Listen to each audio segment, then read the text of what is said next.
All right, Jordan Holm, hanging out at World Team camp. You know, what's it like getting back out? You were out here a couple weeks ago, actually, but getting back out here with the guys, full team set. Had Fargo, have quite three guys on the team from Minnesota Storm. So just talk about that camaraderie, getting out here and getting with the guys again. I was so pumped coming off of Phase 2 World Team trials. Joe Rao joined us on the World Team. Myself and Bezic, now we got Rao. Pat Smith wrestled his heart out as well. It was really close. Made first national team for him. Yeah, I'm excited about how the guys are doing, the Minnesota guys. It's good being out here again. I wasn't planning on coming out here again. The coaches told me they got Team Austria coming in. Got some good guys for me to train with, so I'm out here. And it's been a good week. Yeah, so let's talk about the team aspect a little bit.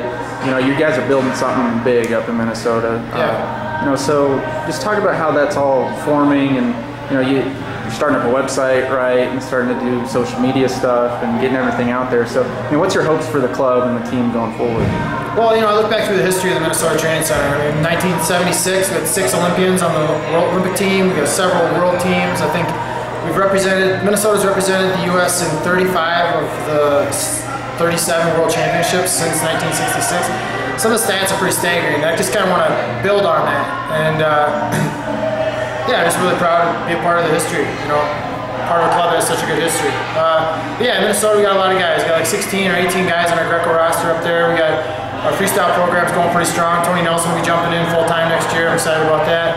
And Valley and Sanders been wrestling tough. Sanders just won the Pan Am Championships for us down in Mexico City. And yeah, I'm just really excited about how the programs look for us, both sides of the Olympic styles. So World Championships are almost exactly a month away. You know, when you hear that, what do you think? What are you trying to focus on and hone in on? I mean, it's a month away. You get another shot. You know? Yeah, I think I'm competing in 36 days. Trained all year for this. You know, every tour I've gone on, everything I'm working on, focusing on is to get back to this, to get the opportunity to wrestle in the World Championships. It's what it's all about for me. Very glad to be back on the team. I'm not taking it lightly. I'm going to give it everything I got.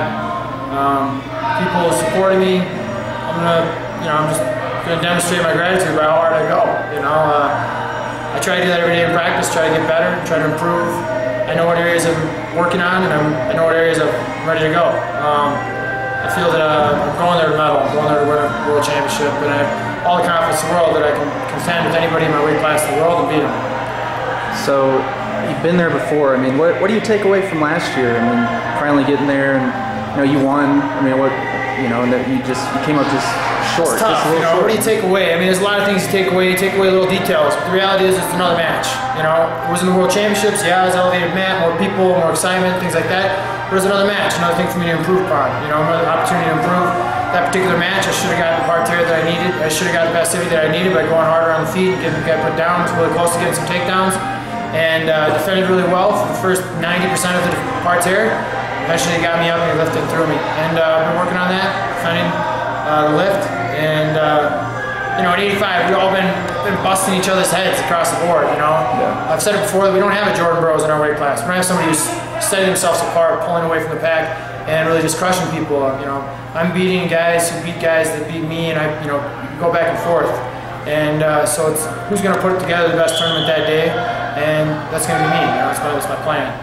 But you know, I don't know. Out here, we're not trying to get too intense. You know, I mean, not trying to get too tense about it. I'm going to go out there and have fun. I know no matter what I feel like, no matter how the day's going, no matter how all the details work out, I know when I step on the mat, I'm going to give it 100%. And so that kind of helps me relax. Like, look, I know I'm going to give it my best. So that's going to happen, and so I don't really have anything to worry about, you know.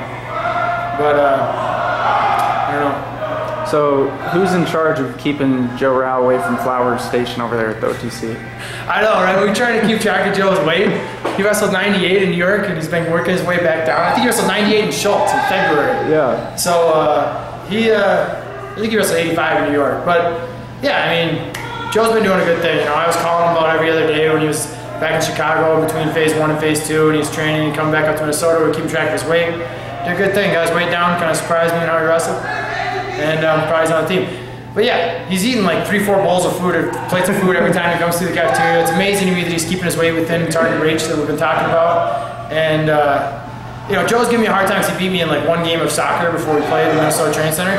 And so he has like this terrible losing streaks in these games, right? And he lost like 19 or 20 in a row. Nobody even wanted to be on his team because no matter what, it would lose. So I lose one game and he's like, hey, I know what it's like, you know, don't worry, you'll recover. I think he's lost every game he's played out here so far. And so, you know, these are the important things, you know. Ryan, it makes me feel like I'm in gym class. Maybe I'll go step out there and, you know, be on his team. Pick it up a little bit. I know, we always need to like get Joe's, these are like important to Joe's confidence. Like how he performs in handball and hoover ball carries over to how he wrestles on the mat. So I mean, I think we should throw him a bone once in a while. So are you sure you don't want to tell me what hair care products you use? I mean, no, yeah, it's top secret. I don't reveal these things. No, I don't really use a lot of product. I don't do any of that. I just kind of born with my hair like this. This is how it is. It's what God gave me. So I don't know. My mom's hair probably looks like this if she cut it shorter. I'm just jealous. That's all it is. So Jordan Holm, World Team member. Follow him where on Twitter? What's your Twitter? Homeboy85. Homeboy85. Follow him. Thanks for your time. Yeah, thanks.